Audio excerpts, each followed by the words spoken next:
વલસાડના ભાગડાખુદ ગામમાં પૂરનો કહેર, ઘર ધરાશાયી થતા વિદ્યાર્થીનીના પુસ્તકો તણાયા, અશ્રુભીની આંખે શોધખોળ. ભાગડાખુદ ગામમાં ગતરોજ આવેલા ભયંકર પૂરે ભારે તારાજી સર્જી છે. ભારે વરસાદ અને પૂરના કારણે સમગ્ર ગામ પાણીમાં ગરકાવ થઈ ગયું હતું, જેના લીધે અનેક પરિવારોએ પારાવાર મુશ્કેલીનો સામનો કરવો પડ્યો છે. આ કુદરતી આફત વચ્ચે એક પરિવારનું મકાન ધરાશાયી થવાની હૃદયદ્રાવક ઘટના સામે આવે છે, જેમાં એક આશાસ્પદ વિદ્યાર્થીનીનું ભવિષ્ય જાણે પૂરના પાણીમાં ધોવાઈ ગયું.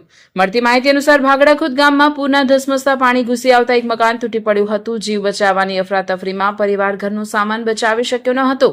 આ દુર્ઘટનામાં ઘરમાં રહેતી એક વિદ્યાર્થીનીના અભ્યાસના તમામ ચોપડા અને સ્કૂલ બેગ પાણીના ભારે પ્રવાહમાં તણાઈ ગયા હતા. શિક્ષણ પ્રત્યે લગન ધરાવતી આ દીકરી માટે પોતાના પુસ્તકો ગુમાવવાનું દુઃખ ઘર તૂટવાના દુઃખ જેટલું જ મોટું હતું.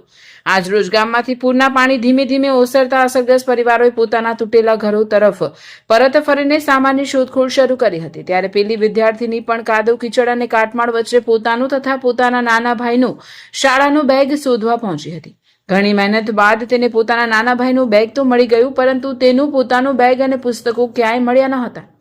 પોતાના અભ્યાસના પુસ્તકો ન મળતા તે વિદ્યાર્થીની ભારે નિરાશ થઈ ગઈ હતી અને પોતાની અશ્રુભીની આંખે હજુ પણ કાટમાળમાં પોતાનું બેગ શોધી રહી હતી.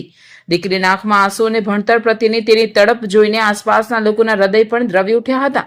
આ ઘટના દર્શાવે છે કે કુદરતી આફતો માત્ર ભૌતિક સંપત્તિનું જ નુકસાન નથી કરતી, પરંતુ બાળકોના સપનાઓનું પણ નિકંદન કાઢી નાખે છે. વહીવટીતંત્ર તેમજ સામાજિક સંસ્થાઓ દ્વારા આ પરિવારને સત્વરે શૈક્ષણિક અને આર્થિક સહાય મળે તેવી લોક માંગ ઉઠી છે. ચોપડા હતા ને તો બધા ગહલા ગયા, ભાઈને વેચ્યા અમારા, તે તો નીકળી ગયા તો ઓનલાઈન. આ પેલી મારી દાદી છે ને તે હોટી લાવી, તે ત્યાંથી મારા ભાઈનું બેગ મને આપી દીધું. રેનકોટને ખાલી ડીશ જ છે, બીજું કંઈ નહીં મળે. અમારી લાઈવ ન્યૂઝ 24 ચેનલને સબસ્ક્રાઇબ કરો.